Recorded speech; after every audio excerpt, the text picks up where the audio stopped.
Hi, I'm Mary Turner, Chairman of the Simsbury Recycling Committee. Here with me today is Lori Fernand and Dave Chase, members of the Recycling Committee, and Jonas Strimaitis, Master Composter. Our mission is to promote the reuse of materials that have fulfilled its original purpose. Recycling activities promote cleaner communities, the reduction of fire hazards, promote environmental awareness, and economic frugality. For this purpose, the Simsbury Board of Selectmen created the Simsbury Recycling Committee, which is comprised of 7 Simsbury residents appointed by the Board of Selectmen for a 2-year term. They hold scheduled public meetings once a month, with the exception of July, August, and December. The committee makes recommendations to the Board of Selectmen concerning the management and promotion of recycling and public safety. Today we are here to speak about our upcoming composting event, where Jonas Strimaitis will be our guest speaker. Jonas has over 30 years of experience in management, engineering, and operations. He has a broad background in the nuclear industry with overlapping responsibilities in business operations. He holds a BA in liberal arts and a BS in electrical engineering and a Juris Doctorate. Jonas also is a certified master composter from Yukon College of Agriculture. Lori? All right, thanks, Mary, for that introduction about the Recycling Committee and Jonas. And with that impressive resume, we're so happy that once again you're taking time out to help us out with our composting day, learning how to turn spoils into soil. So this is a great opportunity for us here in Simsbury really to be talking about why composting is important and how easy it is to do. And we have our composting day open house scheduled for April 16th from 10 to 2. And so we're here to talk a little bit about why composting is something we all want you joining in on, because it is easy to do and really will help us get towards our waste diversion goals here in Simsbury. Yeah. Well, Jonas, since you're a master composter, you must know an awful lot about it. Can you tell us what composting really is, and maybe a little history about it too? Well, composting is the natural return of the soil to the soil of organic products that you've used in your home that are leftover food items or spoiled food items or just shavings from peeling potatoes. The whole point of composting is that instead of throwing away the raw material, you put it back in the soil, enhance the soil around your house, and avoid putting essentially water into the waste stream, which then is in Connecticut, it's either burned or it's buried, and right now there really aren't any burial sites left, so you're basically burning compost. Well, compost is this wonderful organic material. I wonder if how much of the waste stream is compost? Well, the waste stream consists of between 20 and 30% waste organics. Wow. And it varies from location to location, but the average in the United States is 25%. So if you look at the trash containers that are by the side of the road, and just imagine that by weight, a third of that is compost, is potential compost. But we can't put the compost in the recycling bins, can we? No, you can't recycle it. The only way you can, quote, recycle it is by having a separate container where organics are collected. And this can be done at apartment houses, it can be done in grocery stores, it can be done in restaurants. But at the home, the best way to get rid of the organic and reuse it, the organic products, is to compost it in your own backyard using either a freestanding pile or a container. And we'll get into that to a very large extent during our April 16th event. Oh, good. Okay. Well, what about the history? Have people been doing this ever since time began, or?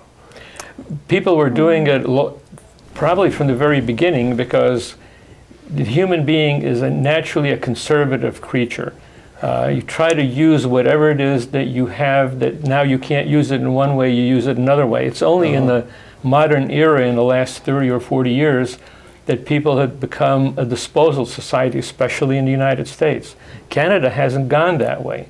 In Canada, my business partner and I traveled there on business, and 20 years ago, they were extensively into composting, into packaging in such a way that it's environmental. We're just getting to that right now. Well, I'm thinking for Simsbury, if we're looking at best practices, composting will be a big part of our waste reduction program, or should be. In Simsbury, I can see composting and organics diversion being a substantial portion of the ability to increase your waste diversion. Substantially, meaning like 10, 15% could be just from organics, from residential households. Gotcha. And why, just out of curiosity, did you first get into composting and now are a master composter? I've been recycling ever since I can remember as a kid. I remember straightening nails for my father. So that's the ultimate in recycling. It just depends on where you grew up. I grew up in Europe when I was young, and that's what you did. And I brought it here. My business partner, Evelyn Golden, and I started Signature Marketing close to 30 years ago. And we started in a bad economy, and we focused on recycled products, which at that time were very, very hard to find. But that was a natural evolution into composting. As soon as I heard about the Master Composter program at UConn a number of years ago, I said, well, this sure sounds like it's a lot of fun because I've been doing it. Now let's find out what I was doing wrong. Mm-hmm. Are you seeing the conversation change around composting since you went for your Master Composter certification? Has it become more common? Is it something that people are talking about, or do we still have a long ways to go? Honestly, I think we have a long ways to go, especially in Simsbury. Simsbury prides itself on being very conservative, and they like things taken care of for them. So diverting organics is a step that they normally don't think of taking. They think of organics and they throw it down the garbage disposal, and that is the second most expensive way of getting rid of organics. Well, where does it go when it goes in the garbage disposal? It goes in a sewage treatment plant, and the only thing that's more expensive is to burn it. So the sewage treatment plants get really bogged down with the organics that are coming from garbage disposal. Because I know I hadn't even considered the garbage disposal component because there were things that I put into the garbage disposal, and now I'm really trying to make sure that they're going into my bin by the kitchen sink because I had no idea that how detrimental that action was. There are some communities that are now, by statute, not allowing garbage disposals in new construction homes. Ooh. Really? Okay, that's pretty interesting. Yeah. Well, in Simsbury, if we took all the garbage we put down the drain away from the sewage treatment, would that help a lot? Would that save some money? I have no statistics, but I think it would be a significant impact if all of a sudden people did not use the garbage disposal. That's just an intuitive feeling. Having not used my garbage disposal at all in the last 10 years, it's just clearly a better way of moving organics out, is to compost them. Well, when you make compost and so forth, then how would you use it? Well, there are two ways of making compost. One is what I call the labor-intensive way of following a recipe and turning the compost and just being very meticulous about it. And the other one is what I call the poor man's way. You just pile compostable materials into a container and ignore it. And then start another one, and then a year later you empty the container and it's all there. And we'll have samples of that at the event, where this was compost that was made in Simsbury without any great effort, and then I put it in my garden. I dress my garden with it. And what does it do for the garden? It adds back organics, and it makes the plants grow better. It keeps bugs away.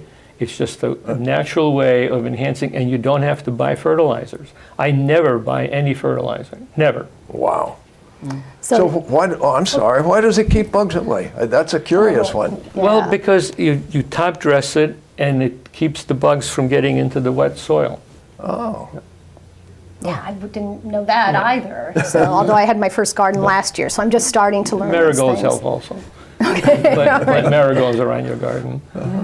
Because it's interesting, because we're hearing that it's cost effective, because it saves money by not having it have to be hauled out, burnt, or washed down the drain. We're also hearing that it's easy, that you can do the poor person's version of it, where we're just throwing it into a container, or we could do something a little bit more involved.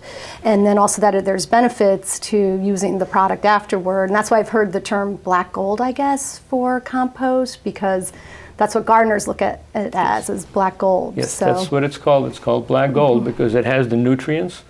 It has the property of enhancing the moisture content of your soil. It feeds the plants. It's a wonderful product.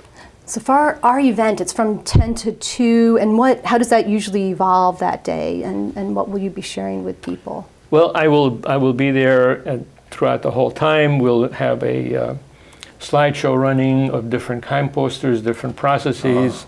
I'll have samples of the compost that I made in my own backyard.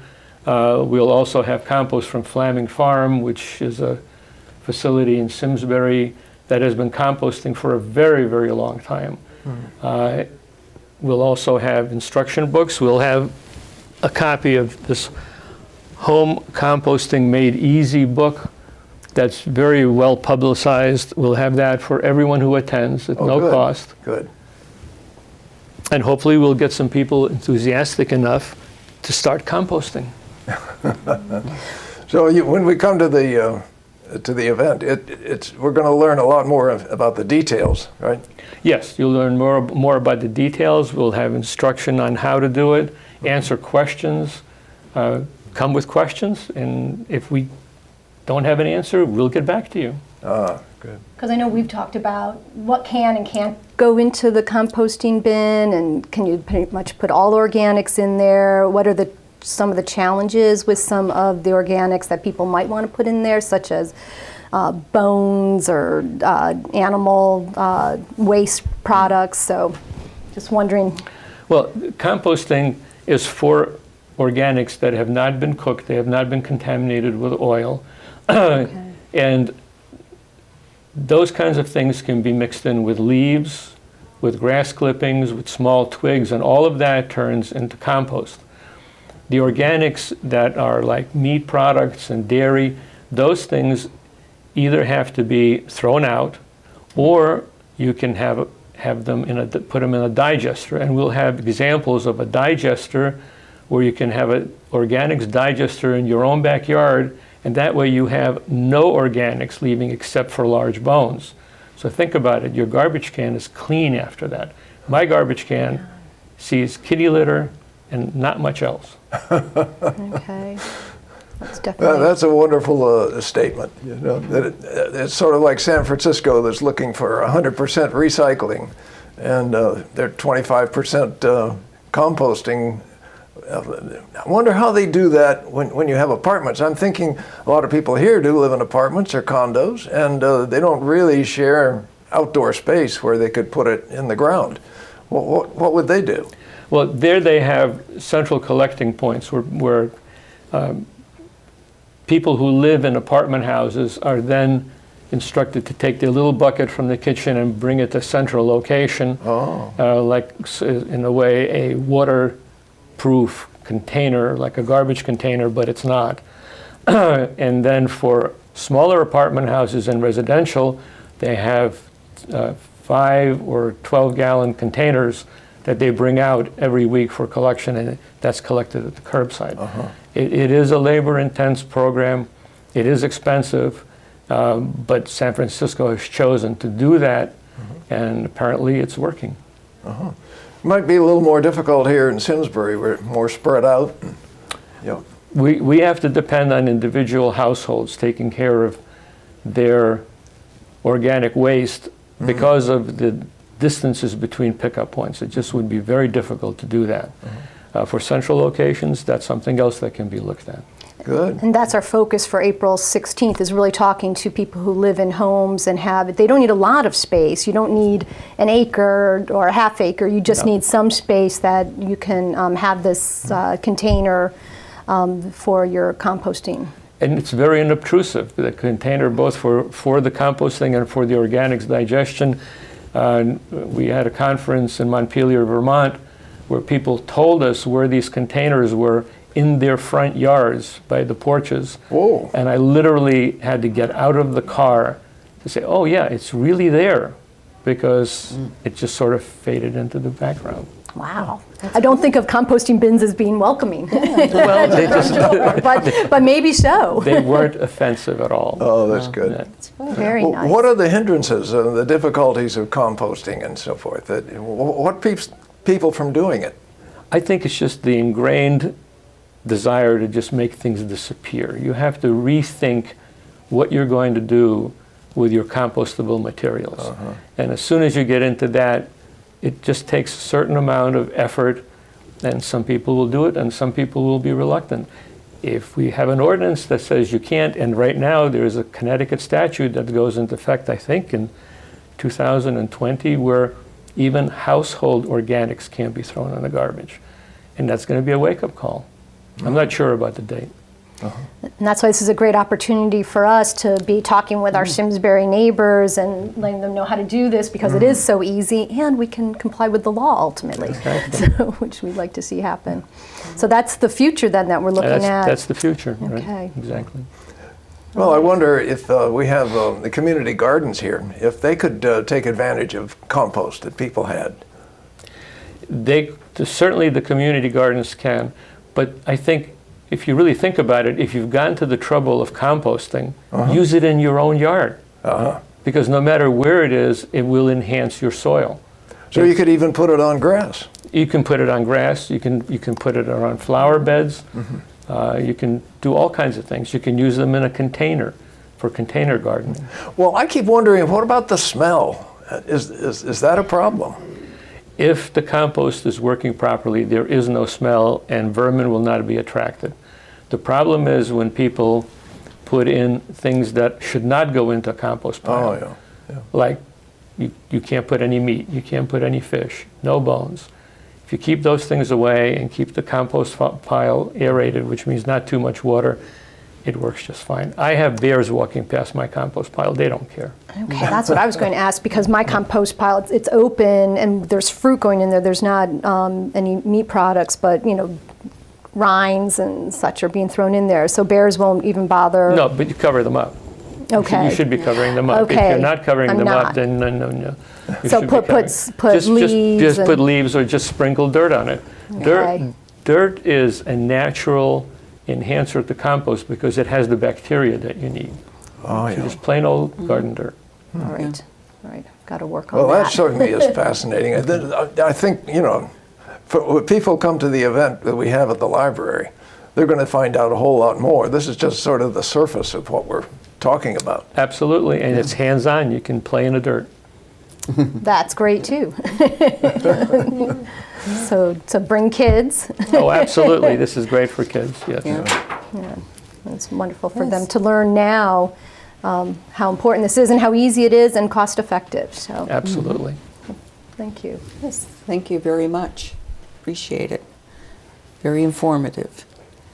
So, thank you both, Dave, Lori, and Jonas, for sharing all of this.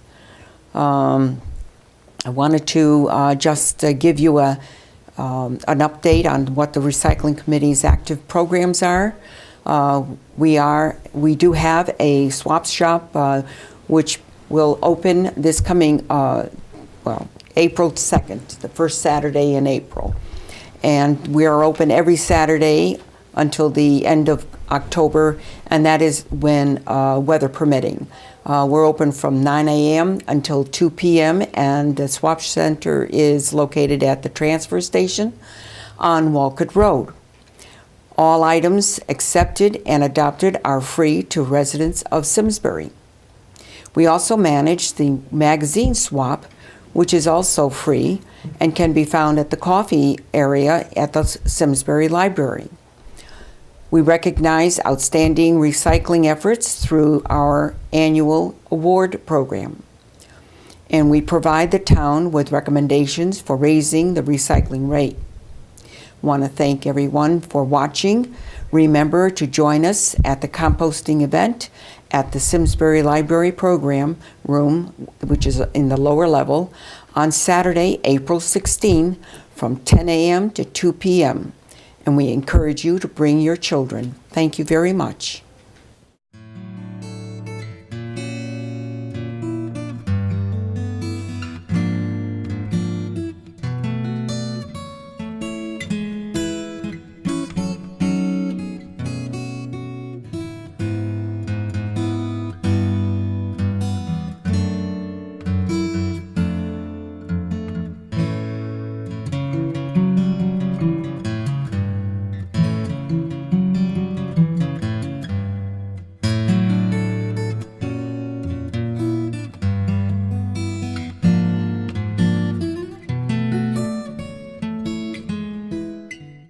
Funding for Simsbury Community Television is provided in part by contributions from viewers like you.